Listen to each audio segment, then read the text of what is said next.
Indrajit study point में आप सभी का स्वागत है। हम पढ़ रहे हैं एनसीईआरटी क्लास 12 अध्याय 12 औपनिवेशिक शहर भाग 6। इसमें हम कलकत्ता में नगर नियोजन के बारे में पढ़ेंगे। कलकत्ता में किस तरह नगर बसाए गए और नगर बसाने के लिए क्या क्या काम किए गए, कैसे कैसे सब किए गए, उसके बारे में। तो चलिए विस्तार से जानते हैं। आधुनिक नगर नियोजन की शुरुआत औपनिवेशिक शहर से हुई थी। आधुनिक मतलब क्या है? नए रूप से नगर नियोजन की शुरुआत औपनिवेशिक शासकों चाहे उनके शहरों से हुई थी। तीन ही शहर तो था उस समय, वहीं से हुआ था। इस प्रक्रिया में भूमि उपयोग और भवन निर्माण के नियम के जरिए शहर के स्वरूप को परिभाषित किया गया था और इसका एक मतलब यह था कि शहरों में लोगों के जीवन को सरकार ने नियंत्रित करना शुरू कर दिया था। इसके लिए एक योजना तैयार किया गया था और पूरी शहरी परिधि का स्वरूप तैयार कर दिया गया कि ये यहाँ पर किया जाएगा। यह प्रक्रिया अक्सर इस सोच से प्रेरित होती थी कि शहर कैसा दिखना चाहिए और उसे कैसे विकसित किया जाएगा। इस बात का भी ध्यान रखा जाएगा कि विभिन्न स्थानों को, विभिन्न जगहों को कैसे कैसे व्यावसायिक और व्यवस्थित करना चाहिए। इस दृष्टि से विकास की सोच और विचारधारा प्रतिबिंबित होती थी और उसका क्रियान्वयन काम करने लायक जमीन, उसके बासिंदों और संसाधनों पर नियंत्रण के जरिए किया जाएगा। हर चीज एकदम तय था कि जमीन लेना है, उनके सब चीज पर नियंत्रण कर लेना है, वहां के लोगों को हटा भी देना है जरूरत पड़े तो। सब चीज पहले ही व्यवस्था हो जाती थी। और एक देहाती शहर के बारे में हम बात करते हैं तो मद्रास के बारे में एम्पीरियल गजेटियर 1908 में छपे इस अंश को पढ़िए जो यहाँ पर लिखा गया है कि बेहतर यूरोपीय आवास परिसरों के बीच बनाए जाते हैं जिससे उनकी छवि लगभग पार्क जैसी बन जाती थी। अगर बढ़िया बनाया जाएगा तो पार्क जैसी बन जाएगी, जिस तरह कॉलोनी बनता है। और इनके बीच तकरीबन गांवों की चर्चा तर्ज पर चावल के खेत आते जाते रहते हैं। यहाँ तक कि ब्लैक टाउन और ट्रिप्लिकेन जैसे सबसे घनी आबादी वाली देसी बस्तियों में भी वैसी भीड़ भाड़ नहीं दिखती जैसी बहुत सारे दूसरे शहरों में दिखाई देती है। तो गांव में उतना घना नहीं है जितना शहर में एकदम घर करके लोग बसेले है, घर एकदम सटा के लोग जो घर बनेले है वो सबसे ज्यादा दिखता है। और इसकी कई वजह यह भी थी कि अंग्रेजों ने बंगाल में अपने शासन के शुरू से ही नगर नियोजन का कार्यभार अपने हाथों में ले लिया। एक सिराजुद्दौला ने कलकत्ता पर हमला किया था। कौन? सिराजुद्दौला कलकत्ता पर हमला किया और अंग्रेज व्यापारियों द्वारा माल गोदाम के तौर पर बनाए गए छोटे किले पर कब्जा कर लिया था।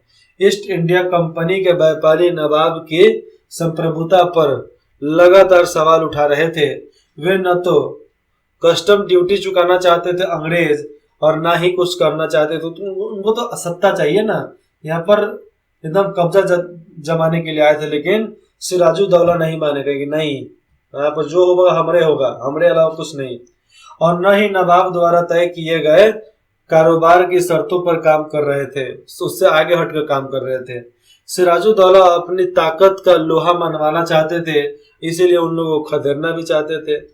कुछ समय बाद 1757 में प्लासी के युद्ध में सिराजुद्दौला की हार हुई। सिराजुद्दौला हार गए, मार दिया गया। इसके बाद ईस्ट इंडिया कंपनी ने एक ऐसा नया किला बनवाने का फैसला किया जिस पर आसानी से हमला न किया जा सके। ऐसे महल बनाए गए। कलकत्ता को सूतानाती, कलकत्ता और गोविंदपुर, इन 3 गांवों को मिलाकर बनाया गया था। कंपनी ने इन तीनों में सबसे दक्षिण में पड़ने वाले गोविंदपुर गांव की जमीन को साफ करने के लिए वहां के व्यापारियों और बुनकरों को हटाने का आदेश दिया कि हटाओ यहाँ से, आदेश जारी कर दिया। और नवनिर्मित फोर्ट, मतलब नया जो फोर्ट बन रहा है, पूरा महल बन रहा है, चारों तरफ 4 दीवारी किया जा रहा है, किला बंदी हो रहा है, तो फोर्ट विलियम अच्छा, फोर्ट यहाँ पर नाम बताया जा रहा है। तो फोर्ट विलियम के इर्द गिर्द एक विशाल जगह खाली छोड़ दी गई है, जिससे स्थानीय लोग मैदान या अ, गारेर मतलब मैदान या गारेर मठ कहने लगे थे। अलग अलग प्रकार के नामों से वो लोग बोलते थे। और खाली मैदान रखने का मकसद यह था कि अगर दुश्मन की सेना किले की तरफ बढ़े तो उस पर किले से बारोक टोक गोलाबारी की जा सकती थी, इसलिए वो खाली जगह छोड़ दिए थे। जब अंग्रेजों को कलकत्ता में अपनी उपस्थिति अस्थायी दिखाई देने लगी थी, तो वे फोर्ट से बाहर मैदान के किनारे पर भी आवासीय इमारतें बनाने लगे थे और कलकत्ता में अंग्रेजों की बस्तियां इसी तरीके से अस्तित्व में आना शुरू हो गया। फोर्ट के इर्द गिर्द के विशाल खुले जगह जो अभी भी मौजूद है, यहाँ की एक पहचान बन गई थी। यह कलकत्ता में नगर नियोजन की दृष्टि से पहला उल्लेखनीय काम था जो नगर का बनाने का काम हो रहा था। गोलीबारी के लिए जगह उसके बाद कलकत्ता से चालू करेंगे। तो कलकत्ता के लिए जो पैटर्न तैयार किया गया था, जो मैप बनाया गया था, उसे बहुत सारे दूसरे शहरों में दोहराया गया। 1857 के विद्रोह के दौरान बहुत सारे शहर विद्रोहियों के गढ़ बन गए थे। विद्रोही जाकर रहने लगे थे और विद्रोह के बाद अंग्रेज उन स्थानों को अपने लिए सुरक्षित बनाने के लिए, उदाहरण के लिए, उन्होंने दिल्ली में लाल किले पर कब्जा कर लिया और वहां अपनी सेना तैनात कर दी। पूरा दिल्ली पर कब्जा करके सेना तैनात कर दी, पूरा सेना लगा दिया। उन्होंने किले के नजदीक बनी इमारतों को साफ करके भारतीय मोहल्लों और किले के बीच काफी फासला बना दिया। इस कारगुजारी के पीछे भी दलील यही थी कि 100 साल पहले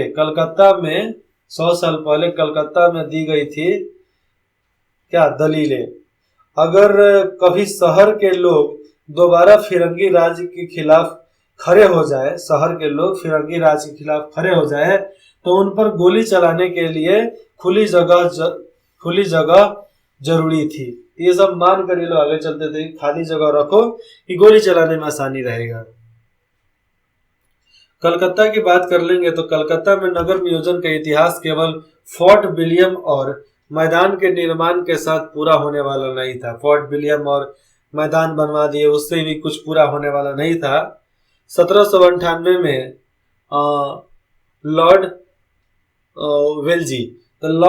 वेलेजी गवर्नर जनरल बने थे। उन्होंने कलकत्ता में अपने लिए गवर्नमेंट हाउस के नाम से एक महल बनवाया था। यह इमारत अंग्रेजों की सत्ता का प्रतीक थी और कलकत्ता में आ जाने के बाद वेल्जी शहर के हिंदुस्तानी आबादी वाले हिस्से भी भीड़ भाड़, जरूरत से ज्यादा हरियाली, गंदे तालाबों और सरांध और निकासी की सख्त हालात देकर, ये जो पूरा हालात खराब था, तो खस्ता हालात को देखकर परेशान होकर उठा तो कुछ बनाने का निश्चय कर लिया। अंग्रेजों को इन चीजों से इसलिए परेशानी थी क्योंकि परेशान तो होंगे ना, तो परेशान थे इसलिए थी कि उनका मानना था कि दलील जमीन और ठहरे हुए पानी के तालाबों से जहरीली गैस निकलती है। जमीन और ठहरे हुए पानी से जहरीली गैस निकलती है, जिससे बीमारियां फैलती है। उष्णकटिबंधीय जलवायु को वैसे भी स्वास्थ्य के लिए खराब माना जाता है, स्वास्थ्य के लिए हानिकारक माना जाता है। ये सामने आप तस्वीर देख रहे हो, government house Calcutta Charles de आइली द्वारा बनाया गया 1848 में। गवर्नर जनरल का निवास गवर्नमेंट हाउस में हुआ करता था, जिसे वेलेजी ने ब्रिटिश राज्य की भव्यता के प्रतीक के रूप में बनवाया था। ब्रिटिश राज्य इतना भव्य है, इसी के रूप में यहाँ पर इतना बड़ा घर बनवाया गया। आज भी यह घर टिका हुआ है। यहाँ पर भारत सरकार का अधिकार होता है। कलकत्ता का मुख्यमंत्री का पूरा कार्य कट्ठा चिट्ठा जो भी होता है यहीं से होता है। रहना पीना खाना सब यहीं पर है। मस्त जिंदगी है, आप भी जी सकते हो।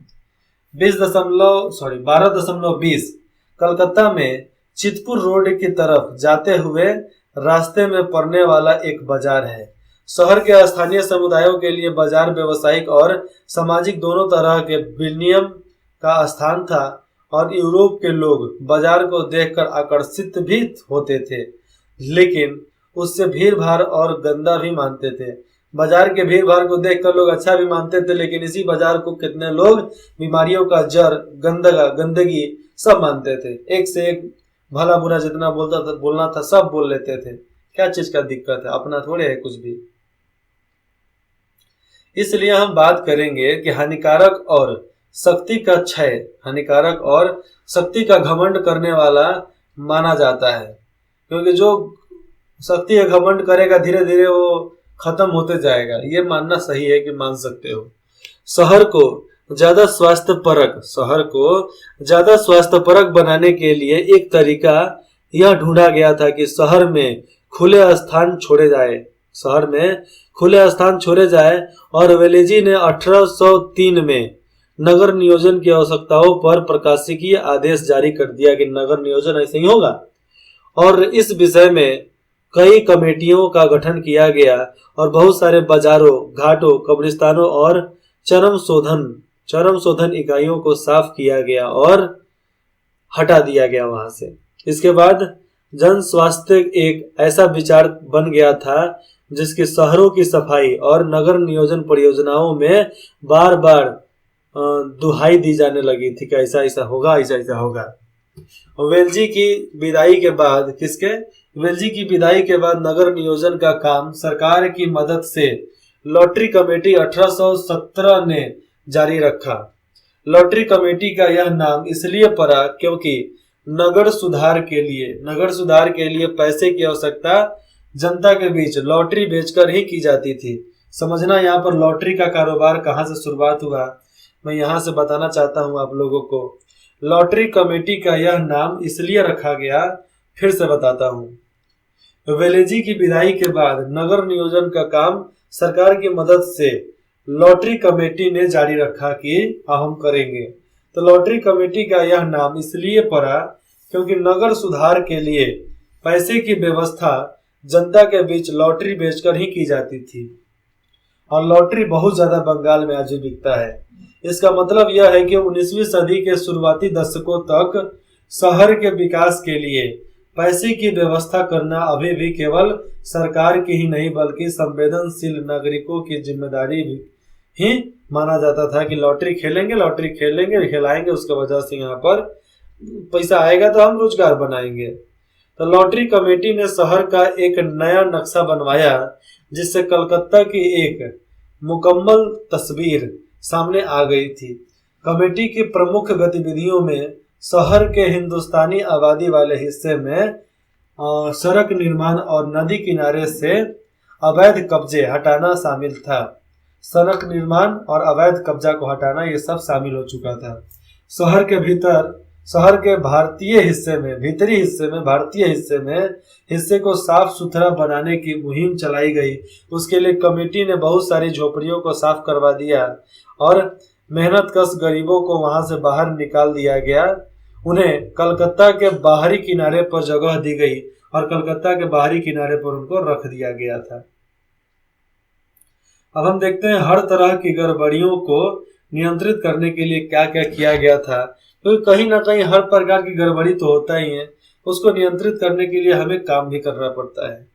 19वीं सदी की शुरुआत में अंग्रेजों को यह मालूम हो चुका था कि सामाजिक जीवन के सभी आयामों को नियंत्रित करने के लिए अस्थायी और सार्वजनिक नियम बनाना जरूरी है। यहाँ तक कि निजी इमारतों और सार्वजनिक सड़कों का निर्माण भी स्पष्ट रूप से संहिताबद्ध मानक नियमों के अनुसार होना आवश्यक था। एक नियम के अनुसार जो भी बदलाव हो।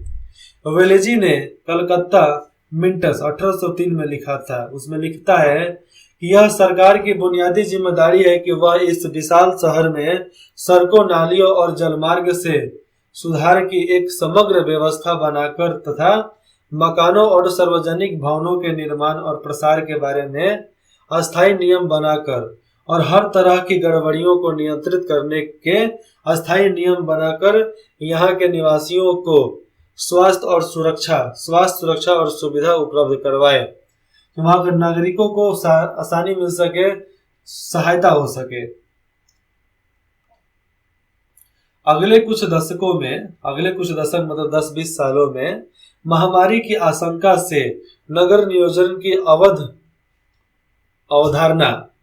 नगर नियोजन की जो अवधारणा को और बल मिला कि हम और तेजी से करेंगे।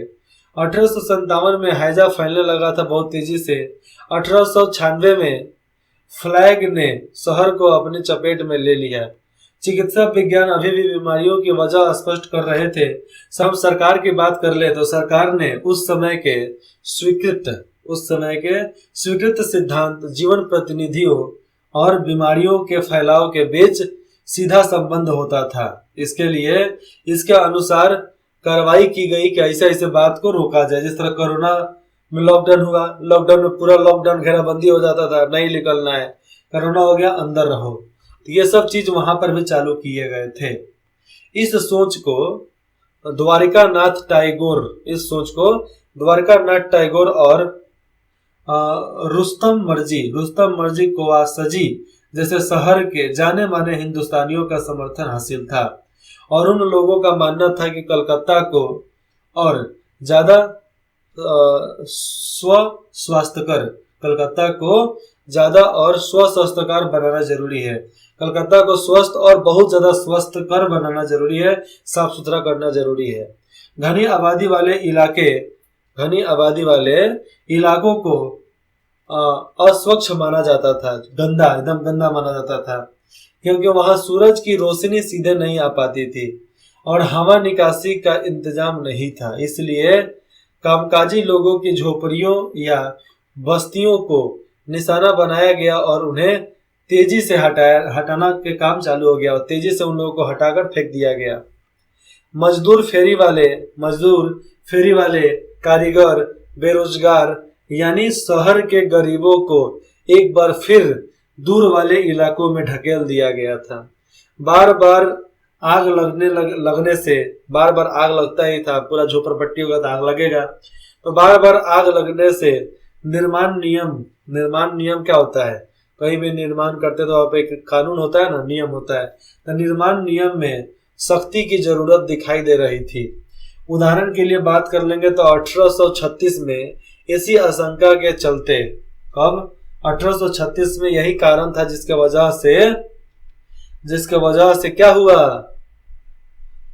से चलते फूस की झोपड़ियों को अवैध घोषित कर दिया गया। अब जितना भी खरपतवार का था, जितना झोपड़ा झोपड़ी, उन सबको अवैध कर दिया गया और घोषित कर दिया गया कि क्या घोषित किया गया कि मकानों में ईंटों की छत को अनिवार्य कर दिया जाएगा और ईंटे का छत बनाओ और उसी में आप रह सकते हो, इसके लिए आपको इजाजत है, नहीं तो बाकी काम के लिए इजाजत नहीं था।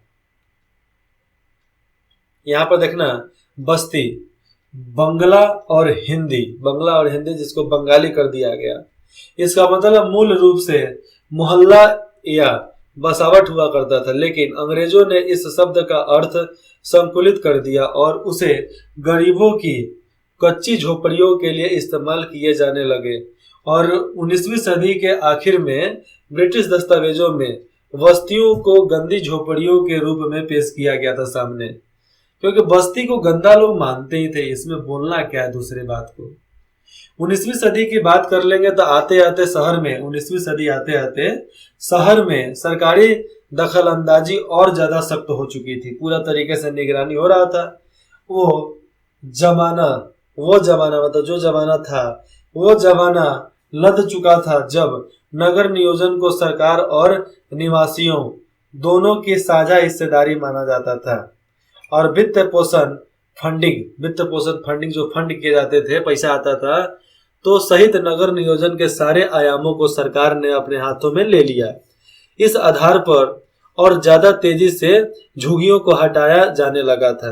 दूसरे इलाकों की कीमत पर ब्रिटिश आबादी वाले हिस्सों को तेजी से विकसित किया गया पूरा बढ़िया तरीके से और स्वास्थ्यकर स्वास्थ्यकर और अस्वास्थ्यकर के नए विभेद के सहारे व्हाइट और ब्लैक टाउन वाले नस्ली विभाजन को और बल मिला था कि अलग अलग करते रहो, क्योंकि स्वास्थ्य कर और अस्वास्थ्य कर के नए विभेद सामने आ चुके थे। नगर नियोजन की बात कर लेंगे हम तो थोड़ा नगर नियोजन की बात अलग हो जाती है ना। तो नगर नियोजन में मौजूद भारतीय नुमाइंदों ने शहर के यूरोपीय आबादी वाले इलाकों के विकास पर जरूरत से ज्यादा ध्यान दिए जाने का विरोध किया कि जरूरत से ज्यादा ध्यान देने की कोई जरूरत नहीं है, क्योंकि एक चीज पर हम दे देंगे तो बाकी चीज का क्या दे, कौन देखेगा। तो यूरोपीय आबादी वालों का एक इलाका जो उनका था उसको छोड़कर हमारे तरफ भी रोशनी डालने के लिए आवाज उठाया गया था। और इन सरकारी नीतियों के विरुद्ध जनता के प्रतिरोध ने भारतीयों के भीतर उपनिवेशवाद विरोधी और राष्ट्रवादी भावनाओं को बढ़ावा दिया गया। इस चीज के लिए भारतीयों के भीतर उपनिवेशवाद का विरोध करने के लिए अंग्रेजों का विरोध करो, राष्ट्रवादी भावनाओं को लाओ, अपना राष्ट्र आमची राष्ट्र सबसे सर्वप्रथम। इसलिए भारत छोड़ो आंदोलन, सवगनी अवज्ञा आंदोलन, बहुत सारे आंदोलन हुआ। 1857 का आंदोलन हुआ, पलासी में युद्ध हुआ, मद्रास में युद्ध हुआ, पानीपत में हुआ, हरियाणा में हुआ, पंजाब में हुआ, मध्य प्रदेश में हुआ, बिहार में हुआ, उत्तर प्रदेश में हुआ, झारखंड में हुआ, उड़ीसा में हुआ। कहाँ नहीं हुआ था झगड़ा, हर जगह पर हुआ था, लेकिन हर चीज का सीमित समय होता था, सीमित कारण होता था। ये सामने जो तस्वीर दिख रहा है आपको, ये लॉटरी कमेटी सुधारकों के बाद कलकत्ता में यूरोपीय टाउन का एक भाग बनाया गया था, जिसका चित्र यहाँ पर दिख रहा है। सब चीज एक से एक मिला दिया गया है। यहाँ आप विशाल परिसरों में और यूरोपीय मकान देख सकते हैं। और जे सल्च द्वारा बनाई गई योजना से 1825 में ये सब बात सामने स्पष्ट हो जाती है। और ये तस्वीर जो सामने आप देख रहे हो, कलकत्ता की एक बस्ती है। आज भी इसमें से कुछ बस्ती जो है झोपड़पट्टी का ही है। और ये मैं बोल नहीं रहा, आप जाकर देख भी सकते हो, मिलेगा। जैसे जैसे ब्रिटिश साम्राज्य फैला और आज भी कलकत्ता में जाओगे, बंगाल में जाओगे तो अधिकतर घर में गरीबी, अधिकतर घर खपड़ौल वाले मिलेंगे, मिलना ही है। क्योंकि बहुत सारे गांव का वीडियो सर्च कर लो गूगल पे, आपको मालूम चल जाता है क्या हुआ क्या नहीं हुआ। तो जैसे जैसे ब्रिटिश साम्राज्य फैला, अंग्रेज कलकत्ता, बंबई और मद्रास जैसे शहरों को शानदार शाही राजधानी में तब्दील करने की कोशिश करने लगे कि बदलो। और उनकी सोच से ऐसा लगता था कि मानो शहरों की भव्यता से ही शाही सत्ता की ताकत प्रतिबिंबित होती है। आधुनिक नगर नियोजन में ऐसी हर चीजों को शामिल किया गया था, ऐसी बातों को शामिल किया गया जिसके प्रति अंग्रेज जो थे अपनेपन का दावा करते थे, और केवल अपनेपन पे उनको जो चाहिए वो ले ही लेते थे, चाहे कुछ भी हो जाए वहां से लेना ही है। तो ये उन लोगों का लालच था, क्या नहीं था वही जानते हैं, हम लोग थोड़ी जान सकते हैं।